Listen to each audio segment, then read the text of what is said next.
O tema da mensagem de hoje vai ser muito rápido. A mensagem de hoje é o quê? Ampliando a casa. Repita comigo, ampliando a casa. Todos que estão aqui receberam o livrinho? Levante ele aí, que eu quero ver se todos receberam o livrinho. O livrinho, você já deve ter olhado aí. É um livrinho que vai direcionar esse tempo de jejum de 21 dias. Então aí tem a apresentação da igreja, para você que não conhece, quais os fundamentos da igreja, o que significa o nome, o que significa a célula. Está aí tudo explicando, mas mais importante é que vai orientar. Você vai ver aí que tem uma definição sobre leitura bíblica, sobre meditação, porque vai nos ajudar nesse jejum. Ajudar o quê? A ampliar a casa. Repita comigo, ampliar a casa. Nós precisamos entender que casa que vai ser ampliada e o que nós devemos fazer para que essa casa seja ampliada. Deus colocou isso no meu coração, que durante esses 21 dias nós vamos estar trabalhando em leitura bíblica, em jejum, em oração e meditação, para que nós venhamos ampliar a casa. Diz amém? Então esse tema vai nos levar, e eu quero compartilhar com você sobre algo que Deus colocou no meu coração, e eu creio que no decorrer desse semestre nós vamos estar falando sobre isso. E o versículo-chave que vai nos direcionar sobre essa mensagem está lá em 2 Reis, capítulo 4, do 1 ao 6. Projeta para mim, filho, por gentileza. 2 Reis, capítulo 4, do verso 1 ao 6, na versão NVI. Pode guardar isso aí, por gentileza, para não atrapalhar aqui. Se você achou, diz amém. Se você não achou, acompanhe no quadro. Aleluia. 2 Reis, capítulo 4, verso 1 ao 6, vai nos falar de uma passagem muito conhecida de uma viúva em que estava passando necessidade. Repita comigo, necessidade. Certo dia, a mulher de um dos discípulos dos profetas foi falar a Eliseu: teu servo, meu marido, morreu, e tu sabes que ele temia ao Senhor, mas agora veio um credor que está querendo levar os meus filhos como escravo. Eliseu perguntou-lhe: como posso ajudá-la? Diga-me, o que você tem em casa? E ela respondeu: tua serva não tem nada além de uma vasilha de azeite. Repita comigo, uma vasilha de azeite. Então tua serva não tem nada além de uma pequena vasilha de azeite, somente uma vasilha de azeite. Então disse Eliseu: vai pedir emprestadas vasilhas a todos os vizinhos, mas peça muitas. Repita comigo, muitas. Então, além de pedir aos seus vizinhos, ele está dizendo assim: não peça poucas, peça muitas. Porque grandes coisas eu tenho para fazer, e vai depender daquilo que você colocar no seu coração, vai depender da fé que está no seu coração, sim ou não? Então ele está ativando a fé daquela mulher, dizendo: não peça poucas, peça muitas. Às vezes Deus vai falar conosco: faça alguma coisa, e nós queremos fazer pouco. E o que ele está dizendo é: o que eu tenho para vocês é muito. Então alarga a casa, amplia a casa, pegue bastante coisa e se prepara, porque o que Deus vai fazer é poderoso. Ele está dizendo: não poucas, mas muitas. Verso 4 diz assim: depois entre em casa com seus filhos e feche a porta. Derrame daquele azeite em cada vasilha e vá separando as que você for enchendo. Depois disso ela foi embora, fechou-se em casa com seus filhos e começou a encher as vasilhas que eles lhe traziam. Verso 6: quando todas as vasilhas estavam cheias, repita comigo, cheias. Quando todas as vasilhas estavam cheias, ela disse a um dos filhos: traga-me mais uma. Mas ele respondeu: já acabaram. Então o azeite parou de correr. Feche teus olhos, vamos orar. Senhor Deus Pai, diante de Ti, colocamos, Senhor meu Deus, o nosso coração nessa noite para receber tudo aquilo que o Senhor tem para nós. Que nada, Senhor meu Deus, fique retido no céu. Que nada, Senhor meu Deus, venha nos distrair, oh Senhor meu Deus, daquilo que é o propósito que o Senhor determinou antes da fundação do dia, para esse dia, para impactar a nossa vida e o nosso coração. Se você crê, diz amém. Então nós estamos lendo aqui uma história de uma mulher em que estava agora passando uma necessidade, sim ou não? A mulher então estava muito bem ali na sua casa. A Bíblia vai nos dizer que o seu marido morreu, e quando ele morre gera uma dívida. Ele tinha uma dívida que ele não conseguiu pagar em vida, e agora então existe uma vida sobre aquela casa, sobre aquela família. E os cobradores foram buscar agora os seus filhos para poder pagar a dívida, trazer então trazer para o campo deles para se tornar escravo.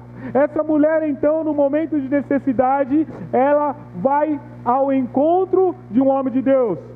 E aí nós já vamos para o primeiro ponto. Hoje vou correr um pouco. Primeiro ponto, Cris, coloca para mim. O primeiro ponto vai nos falar da seguinte forma: a necessidade te leva ao lugar certo, mas o desespero te conduz ao erro. A necessidade vai te levar ao lugar certo, mas o desespero vai conduzir eu e você ao erro. William, eu estou passando necessidade, e se você se desesperar mediante a essa necessidade, você vai errar, sim ou não? Mas a necessidade por muitas vezes aparece como uma oportunidade de você resolver a sua vida de uma vez por todas. Mas por muitas vezes nós não temos a sensibilidade de ir buscar ao lugar certo. Nós deixamos as nossas emoções desequilibradas tomar conta da nossa vida, e nós começamos a ter atitudes erradas que vai cada vez mais virando uma bola de neve, sim ou não? Essa mulher estava passando necessidade, sim ou não? Essa mulher estava realmente a ponto de perder os seus filhos. Era uma necessidade terrível, sim ou não? Você pode imaginar que estava tudo bem na sua casa, na sua família, e de repente o marido morre e agora vira tudo de ponta cabeça. Além de você perder o marido, você vai perder os seus 2 filhos, e aí então se tornar uma viúva e passar mais necessidade ainda. De repente a vida dessa mulher mudou. E aí a Bíblia vai nos dizer que a necessidade, ela com as suas emoções equilibradas, mesmo diante da perda, mesmo mediante a necessidade, ela não se desesperou. Ela não correu para pedir dinheiro, por exemplo, ou trazendo para os dias de hoje, só para a gente ilustrar bem, ela não se desesperou e ir atrás a um agiota, ela não se desesperou e ir atrás de fazer um empréstimo no banco, ela não se desesperou em pegar o cartão de crédito e falar, leve, passe tudo, paga tudo, vê que se dá, e se não dá, depois você vem e pega de novo, cobra mais. Não era isso que talvez eu e você faria nos dias de hoje, sim ou não? Se nós estivéssemos nessa situação, não era isso que ia fazer? Pedir dinheiro, primeira coisa, vamos correr no banco. Segunda coisa, o banco não negou, vamos ver se os vizinhos, os familiares, os amigos têm dinheiro para emprestar. Não tem dinheiro para emprestar. O que nós, na teoria, as pessoas vão fazer então? Eu vou correr atrás de um agiota. E aí vai virando uma bola de neve. Faz sentido para você? Está entendendo a palavra? Mas essa mulher não fez isso. Essa mulher, a necessidade dela levou ela ao lugar certo, porque ela tinha as emoções equilibradas. O lugar certo aqui representado pelo homem de Deus chamado Eliseu. E Eliseu vai liberar uma palavra sobre essa mulher. Talvez você vá diante de Deus, já que a necessidade te leva para o lugar certo. Vamos imaginar que todos nós temos as emoções equilibradas, tá bom? Não vamos falar que a gente é desesperado, não. Vamos falar que a gente tem as emoções no lugar, que a gente não tem uma preocupação acelerada de tentar resolver as coisas, e por muitas vezes coloca os pés pelas mãos. Só eu que faço isso, sim ou não? Você também faz isso? Então, essa mulher, ela foi ao lugar certo. Mas eu quero dizer uma coisa: se nós não ficarmos atentos, é no momento da necessidade que o inimigo se manifesta. É no momento da necessidade, enquanto as coisas estão boas, o inimigo não vai se manifestar. Mas na necessidade, o que nós estamos falando aqui? Nós vamos estar iniciando um jejum. Iniciar um jejum, quando nós estamos num tempo de jejum, as coisas não são fáceis, sim ou não? Você já teve experiência de fazer um período de jejum e parecer que você está numa guerra, numa luta espiritual? Então, estar em jejum não é fácil. Eu quero te provar como isso não é fácil, e no momento da necessidade, se nós não estivermos atentos, nós vamos caminhar para o desespero e não simplesmente ir para o lugar certo. Lucas capítulo 4 vai dizer que Jesus foi levado ao deserto. Quem conhece essa passagem? Lucas 4 vai dizer que Jesus foi levado ao deserto e lá ele jejuou 40... Vocês falaram que conhece. Jejuou 40 Então ele permaneceu lá em jejum em 40 dias. Nós vamos fazer só 21. Ele permaneceu em 40 dias. E após os 40 dias, a palavra vai dizer que então Jesus sentiu fome. Sim ou não? Vocês conhecem a passagem. Ao final do jejum dos 40 dias, Jesus teve fome. Quando a Bíblia vai dizer que Jesus teve fome, então quem aparece? Satanás. Quem aparece? O inimigo. Quando a necessidade apareceu na vida de Jesus, o inimigo se revelou e falou assim: já que você está com fome, eu sei que tem poder em você para transformar essa pedra em pães. O jeitinho brasileiro. Faz sentido para você, sim ou não? O desespero por uma necessidade, então você tem poder para fazer isso. Jesus tinha poder para transformar aquela pedra em pães, sim ou não? Mas era o certo a se fazer naquele momento? Não. Então ele, com as suas emoções equilibradas, conhecendo a palavra, ele tinha acabado de ouvir que ele era filho amado de Deus, que o poder de Deus estava sobre ele estava em paz. Então quando o inimigo se apresentou diante dele dizendo: sem poder, você pode fazer, transforma essas pedras em pães, ele disse o quê? Que nem só de pão viverá o homem. Trazendo o quê? Rebatendo algo que é momentâneo e natural, trazendo uma realidade sobrenatural e espiritual. Faz sentido para você, sim ou não? Então a necessidade nem sempre vai ser suprida de forma natural. É isso que eu quero que você guarde nessa noite. A necessidade nem sempre vai ser suprida de forma natural, mas sim de forma sobrenatural, se a gente ir para o lugar certo. Essa mulher então, em meio à necessidade, ela foi no lugar certo e falou com o homem de Deus. O homem de Deus, talvez a gente chega diante de um homem de Deus ou diante de Deus falando: Senhor, me socorre, está acontecendo isso, isso e isso, e a gente pensa que Deus vai virar, sei lá, o mundo de ponta cabeça para te abençoar. E a resposta dele é mais simples do que você imagina. A resposta dele é: o que você tem em casa? Com outras palavras, o que você sabe fazer? O que você tem feito? O que tem lá na sua casa que você não está dando valor? Olha só o que Deus está falando. O que tem lá na sua casa que você não está dando valor? É sobre isso que eu vou fazer transbordar e você nunca mais vai passar necessidade. Diz amém. Nesse tempo de jejum, eu quero declarar que o Espírito Santo vai te revelar dons que você talvez deixou engavetado, que você deixou para trás, que você achou que sobre isso não ia acontecer nada. Eu quero declarar que é sobre isso que Deus vai começar a fazer. Então, quando Eliseu fala: o que você tem em casa? Ela diz: eu tenho somente uma vasilha com um pouco de azeite. E aí Eliseu vira e fala assim: então vai pedir emprestado, já que você só tem isso, você não está valorizando isso que você tem, então vai pedir emprestado. Ela vai pedir emprestado, e a Bíblia vai dizer: poucas e não muitas. E aqui entra o princípio do jejum que nós vamos fazer. Poucas e não muitas. E eu quero fazer uma ilustração aqui. Tem bastante mulher aqui, geralmente as mulheres... vou falar de cozinha, vamos dizer assim, vamos falar de cozinha. Mulheres, sabe, tem aquela questão que o filho ou o marido vai pegar alguma coisa na geladeira ou no armário e não acha.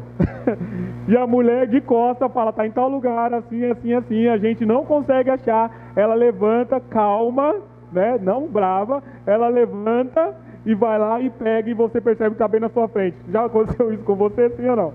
Então a mulher conhece o espaço, a mulher é mais perceptível com essas coisas. Falando sobre essa ilustração que eu quero aplicar sobre os nossos 21 dias de jejum, a Bíblia vai dizer que essa mulher pegou muitas vasilhas, sim ou não? Aí a pergunta nessa noite é: a quantidade de vasilhas que ela pegou cabia dentro da casa dela, do jeito que a casa dela já estava montada? Você acha que isso era possível? Sim ou não? Talvez você tenha um armário na sua casa que cabe 10 Tupperware, mas a Bíblia está dizendo que você precisa de muitas vasilhas. Então isso significa que o lugar dos copos, o lugar das panelas precisam ser esvaziados. Sim ou não? Faz sentido para você, sim ou não? Para que agora comece a caber tudo aquilo que você está trazendo de novo. Mesma coisa, às vezes está essa mesa aqui, tem uma mesa, tem uma cadeira, e é tantas vasilhas que você conseguiu, que agora as coisas que estão naquele lugar não vão servir para aquele momento e precisam ser retirados. Ampliar o espaço para receber tudo aquilo que Deus está falando que vai te entregar. Faz sentido para você? Você está pegando? Nós precisamos agora começar a retirar as coisas que não vão mais ser úteis para a nova vida que Deus tem para nós. Diz amém. Nós precisamos ampliar espaço. Deus não tem como fazer algo em nós se não tiver espaço para Ele trabalhar. Imagine se essa mulher não tivesse espaço para conseguir colocar todas as vasilhas que ela conseguiu emprestar. Imagine agora se ela não tivesse espaço agora suficiente para receber todas essas vasilhas. Com certeza essa mulher teve que tirar a mesa do lugar, ela teve que colocar vasilha em cima de cadeira, ela teve que virar a cozinha, eu estou simbolizando aqui a cozinha, ela teve que virar a cozinha de ponta cabeça, talvez tirar todos os móveis que estavam na cozinha, levar para outro ambiente, para caber tudo aquilo que ela recebeu. Sim ou não? Mesma coisa somos nós nesse jejum. Nós precisamos da liberdade, o Espírito Santo falar conosco e falar: Espírito Santo, o que eu preciso retirar que está atrapalhando as vasilhas chegar? Faz sentido para você, sim ou não? Nós precisamos retirar. Não adianta a gente pedir vasilhas se a gente não tem onde colocar. Não adianta a gente pedir azeite se a gente não tem aonde derramar. A gente às vezes vai para um tempo de oração pedindo azeite, pedindo poder. E azeite, você sabe, representa a presença do Espírito Santo na nossa vida. E às vezes a gente vai pedindo azeite, a gente vai pedindo: eu quero mais de ti, eu quero mais de ti. Nós louvamos aqui semana passada: mais de ti e menos de mim. Mas e aí? A gente por muitas vezes sai de um tempo de oração já atarefado, com um monte de coisa para fazer, e não conseguimos ter ali um relacionamento íntimo e sincero com Deus. E durante esses 21 dias nós vamos focar nisso, de ter um relacionamento íntimo e sincero com Deus, que vai nos levar ao segundo ponto: se esvazie. O morador da casa precisa de espaço. Repita comigo: o morador da casa precisa de espaço. Você que tem a sua casa, quanto mais espaço para você, melhor, sim ou não? Eu vou revelar aqui, caguetar meu pai e minha mãe, e eu também fazia parte dessa vida. Eu sempre mexo com vocês, né? Sempre que vocês continuam vindo à igreja, eu sempre falo com vocês, né? Sempre brincadeiras à parte, meu pai e minha mãe é uma bênção. Nós morávamos aqui, vivemos há mais ou menos 25 anos aqui na comunidade, né? E a casa muito bem arrumada, muito bem elaborada, mas era pequena. Era uma casa pequena, que a princípio era três cômodos: cozinha, sala e o quarto. Depois meu pai construiu mais 2 quartos em cima, mas era uma casa pequena, uma casa humilde. Mas uma coisa a gente tinha de problema, e vocês vão entender por que eu estou falando isso. Nós tínhamos um problema: a casa era pequena, mas os móveis que minha mãe tinha era muito grande. Os móveis que minha mãe comprava, os móveis que meu pai e ela comprava, olhava, e era tudo muito grande. Então a casa já não era pequena, já não era grande, e com os móveis que era grande parecia que era mais pequena ainda, sim ou não? E uma das coisas que eu lembro é que na cozinha ali tinha uma mesa de jantar grande. Não, meu Deus do céu. A mesa de jantar grande, o armário dos 2 lados da parede, enfim, muita coisa. Para nós que já habitávamos ali, era normal, a gente já conseguia se desviar dos móveis grandes, já tinha o trilho ali da passagem, tranquilo. Mas quando eu comecei a namorar com a minha esposa que está aqui, ela começou a frequentar a minha casa. E a coisa mais engraçada, não sei se vocês vão lembrar, a coisa mais engraçada é quando ela ia no banheiro. Por quê? Porque ela não conhecia, não tinha, né, o hábito, o costume de quem já vivia lá, e ela tinha que virar aqui na mesa, se virar aqui para poder entrar no banheiro de costas. Era ou não era? E a gente olhava aquilo e falava: era uma manobra. Porque a casa era tão pequena? Não, mas os móveis que eram tão grandes. E aí então, graças a Deus, meu pai teve a oportunidade de comprar um terreno. Diz amém? Meu pai teve a oportunidade de comprar um terreno bom, tal. E agora vamos construir a casa. Vocês vão entender o que eu estou falando. Agora vamos construir a casa.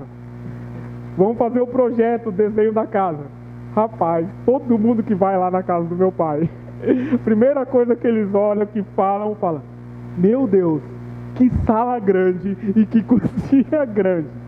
Hoje realmente a sala do meu pai e da minha mãe são muito grandes, mas grandes de verdade. Por quê? Por causa do trauma do passado de ter móveis grandes e casa pequena. William, eles projetaram isso? Não, mas eles ficaram com tanto medo, é sério, eles ficaram com tanto medo de ter agora um terreno grande à sua disposição e cometer o mesmo erro e construir a sala e a cozinha pequena, que eles construíram a sala e a cozinha enorme. Hoje minha esposa já não precisa fazer malabarismo para entrar no banheiro também. Brincadeiras à parte, William, por que você está falando, por que você está dando esse testemunho? Por quê? Porque um trauma do passado, ele teve a oportunidade agora de fazer algo diferente, sim ou não? Então, ele teve a oportunidade de alargar, de ampliar a sua casa. Ele teve a oportunidade de ampliar os seus ambientes. Trazendo para a nossa mensagem de hoje Deus está te dando a oportunidade de você comprar um terreno espiritual, diz amém? É um terreno dentro de você, para que agora você venha construir a sua vida de forma amplificada. William, como que eu amplifico agora a minha casa interna? É orando, é jejuando, é tendo um relacionamento com Deus, porque cada vez mais que nós nos aprofundarmos nisso, mais alargado a gente fica para conter a presença de Deus. Faz sentido para você, sim ou não? 1 Coríntios 6, 19... 1 Coríntios 6, 19 e 20 vai dizer assim: acaso não sabem que o corpo de vocês é santuário do Espírito Santo que habita em vocês? Vou repetir, 1 Coríntios 6, 19 ao 20, o Cris não está ali, né? Pode deixar, pô. Então, eu vou esperar você encontrar para que você possa marcar aí na sua Bíblia, 1 Coríntios 6, do 19 ao 20, vai dizer assim: acaso não sabem que o corpo de vocês é santuário do Espírito Santo que habita em vocês? Isso significa o quê? Que eu e você somos a habitação do Espírito Santo, sim ou não? Nós somos casa, nós somos morada. Por isso que o segundo tópico vai nos dizer: o morador da casa precisa de espaço. O morador da minha vida e da sua vida é o Espírito Santo, e ele precisa de espaço, ele precisa de espaço. E ele vai continuar dizendo: lhes foi dado por Deus, e que vocês não são de si mesmos. Verso 20: vocês foram comprados por alto preço, portanto glorifiquem a Deus com o corpo de vocês. Trazendo para a nossa realidade: a minha vida não é mais minha, a minha vida é dele. E quantas vezes nós não estamos dando liberdade para o morador da casa? Só eu ou você também? O morador da casa quer tirar coisas para colocar coisas novas, assim como essa mulher precisou fazer, e nós não damos liberdade. Nós falamos: Senhor, essa parte aqui não mexe aqui não. Essa parte aqui está legal, essa parte aqui está... essa prateleira não mexe não tira do lugar não. E ele está dizendo: eu preciso tirar essa prateleira do lugar, porque essa prateleira é velha, não vai fazer parte do novo que eu tenho para você. Faz sentido para você? Deus tem algo novo para nós, e por muitas vezes a gente está muito apegado ao velho. Nem está anotado aqui, mas o Espírito Santo está falando comigo: Deus não derrama vinho novo em odre velho. Por quê? Porque se ele derramar vinho novo em odre velho, a própria fermentação do vinho vai estourar o odre velho. Então nós não estamos recebendo algo novo de Deus, porque nós estamos apegados ainda ao velho. E se ele entregar o novo, vai estourar o que é velho. William, o que isso significa? Talvez eu e você ainda não estamos com as nossas emoções equilibradas para receber o novo que vem de Deus. E às vezes aquilo que poderia ser bênção pode se tornar maldição para você, pode se tornar maldição para mim. Por quê? Porque nós ainda não estamos preparados, porque nós estamos agarrados ainda a prateleiras velhas, nós estamos agarrados a pratos velhos, nós estamos agarrados a mesas velhas, nós estamos agarrados sobre coisas que não vão fazer parte mais da nossa vida, não vai fazer parte mais da nossa casa, porque antes era nós o morador da nossa casa, era nós quem conduzia a nossa casa, mas agora, uma vez nascida de novo, uma vez agora fazendo parte do reino de Deus, deixa eu falar uma coisa para você: não é mais eu e você que vive, mas Cristo vive em mim e em você, diz amém. Paulo diz isso em Gálatas 2:20: já não vivo eu, mas Cristo vive em mim, e a vida que vivo na carne, vivo pelo poder da fé no Filho de Deus que ressuscitou dentre os mortos. Nós precisamos entender cada vez mais, e esse jejum é para isso. Você está disposto a isso, sim ou não? Você está disposto a viver esse desafio de desapegar das coisas naturais e começar a desfrutar do sobrenatural? Essa mulher, ela desapegou de tentar resolver os seus problemas de forma natural e se apegou por meio da fé a viver o sobrenatural. E então o sobrenatural, o milagre aconteceu na vida dela. Mas por muitas vezes a gente quer um milagre primeiro, antes de resolver as outras coisas. Sabe o que acontece? Um milagre vai vir na sua vida sim, porque o milagre é presente de Deus para os seus filhos. Só que aqueles que querem o milagre vai receber o milagre, não vai ter relacionamento. Pedro, eu já falei aqui, Pedro teve um dos maiores milagres da vida dele, que foi a pesca maravilhosa. E não foi uma vez, foi 2 vezes. Mas todas as vezes a Bíblia diz que ele deixou na praia. Por quê? Porque ele quis seguir o realizador do milagre, e não somente o milagre. E depois disso, a vida dele mudou totalmente, porque ele se dispôs do natural para viver o sobrenatural. Você quer viver o sobrenatural? Você quer viver a novidade de Deus? Isso vai nos levar ao terceiro ponto, eu já estou encerrando. Crescimento espiritual, crescendo por dentro para impactar por fora. Às vezes a gente quer impactar por fora. Sim ou não? Eu quero. Você quer impactar por fora, sim ou não? Você, sem ego, sem egocentrismo, mas você quer que as pessoas olhem para você e vejam que você está bem, sim ou não? Você quer que as pessoas olhem para você não com inveja, mas que olhem para você e falem assim: nossa, olha como a vida dele mudou depois que ele começou a ir para a igreja, depois que ele se disciplinou, depois que ele mudou, depois que ele começou a obedecer pai e mãe, várias coisas, sim ou não? Não começa, você não quer que as pessoas, sem ego, não estou falando com ego, mas a gente quer que as pessoas olhem para nós e reconheçam a vida de Deus fluindo em nós, sim ou não? Mas por muitas vezes a gente quer que as pessoas reconheçam a vida de Deus fluindo em nós, mas nós não estamos cheios de Deus.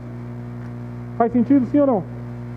A gente quer impactar do lado de fora sem estar cheio do lado de dentro. A gente quer impactar as vidas ao nosso redor sem se encher do lado de dentro. Eu costumo dizer que, independente da quantidade de pessoas que estão aqui no culto do domingo, eu costumo dizer, eu ouvi isso uma vez, logo no começo da minha conversão, e eu vivo isso diariamente. Eu não espero o culto de domingo para dar o meu melhor para Jesus. Eu começo na segunda-feira me aquecendo, para que então entenda aqui, que nem eu falei, sem ego, eu vou me aquecendo no secreto para pegar fogo em público. Faz sentido para você, sim ou não? Eu me aqueço no secreto. Às vezes as pessoas viram para mim aqui e perguntam: William, você estava meio empolgado hoje, você estava meio barulhento, por quê? Porque eu me aqueci durante a semana inteira para queimar no domingo. Mas o que eu estou querendo dizer? É que por muitas vezes a gente não quer queimar no secreto, às vezes a gente não quer ser exposto à brasa no secreto, e aí chega no domingo, a gente quer queimar, impactar, não vai impactar. Sabe por quê? Porque você está como um sepulcro caiado pelo lado de dentro. Faz sentido para você, sim ou não? Nós não conseguimos tratar as coisas durante a semana, para que então no domingo a gente venha queimar. Quando chega no domingo a gente está mais vazio do que realmente esse copo que agora já está vazio. Brincadeiras à parte. Mas você está entendendo o que eu estou falando? E esse jejum, William, por que nós vamos fazer esse jejum? Porque eu declaro que nós não vamos mais esperar o culto de domingo para ser incendiado. Nós vamos incendiar todos os dias da semana, através de um relacionamento com Jesus, ampliando a casa para realmente impactar pelo lado de fora. Você quer ver a transformação da sua casa e da sua família? Vá se aquecer, vai crescer no secreto. Quer ver a transformação do seu trabalho?